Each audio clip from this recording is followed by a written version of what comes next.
આજે આપણે વાત કરી રહ્યા છે વિશ્વની ટોપ સસ્પેન્સ નવલકથાઓ કે જેની રજૂઆત યોગેશ ચોલેરાએ કરેલી છે. એમનો અભિગમ બહુ જ સારો છે. એમણે કુલ 10 વાર્તાઓ જે સસ્પેન્સ છે એ આમાં આપી છે. ફાયદો શું છે? ફાયદો એ છે કે આ વિશ્વની શ્રેષ્ઠ સસ્પેન્સ વાર્તાઓ જે છે એ તમે 10 પુસ્તકો વાંચવા માટે કેટલો બધો સમય લાગે. અને જોડે જોડે ઘણાને ઇંગ્લિશના પ્રોબ્લેમ હોય છે, પૂરેપૂરું સમજ નથી આવતું. ઇંગ્લિશ પિક્ચરો બધા જોઈ જ લે છે ને પછી ખબર નથી આ શું કહે છે. હા, એમાં મારધાડ ને બધી હોય એટલે વાવ આવે, સરસ પિક્ચર્સ. તો અહીંયા પણ મારા જેવા જે છે કે જેનું ઇંગ્લિશ સારું છે પણ પાવરફુલ નથી, બીજા લોકો છે અને આટલો સમય પણ નથી, એને આ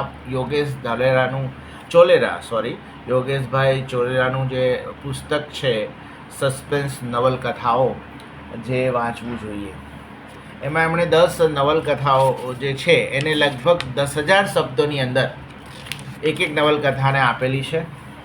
અને આ 10,000 જે છે શબ્દો પણ તમને એમ લાગે કે આ તો હજી ટૂંકું પડે છે.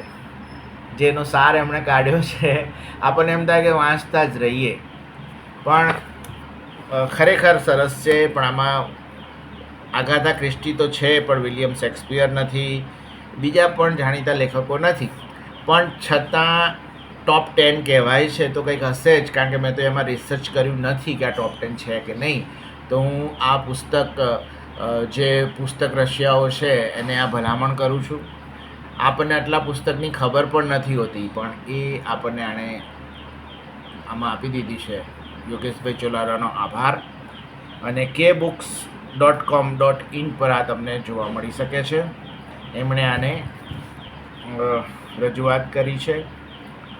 રાજકોટનું પ્રકાશન છે કે બુક્સ. તો સૌને હું આ પુસ્તક વાંચવાની ભલામણ કરું છું. Thank you.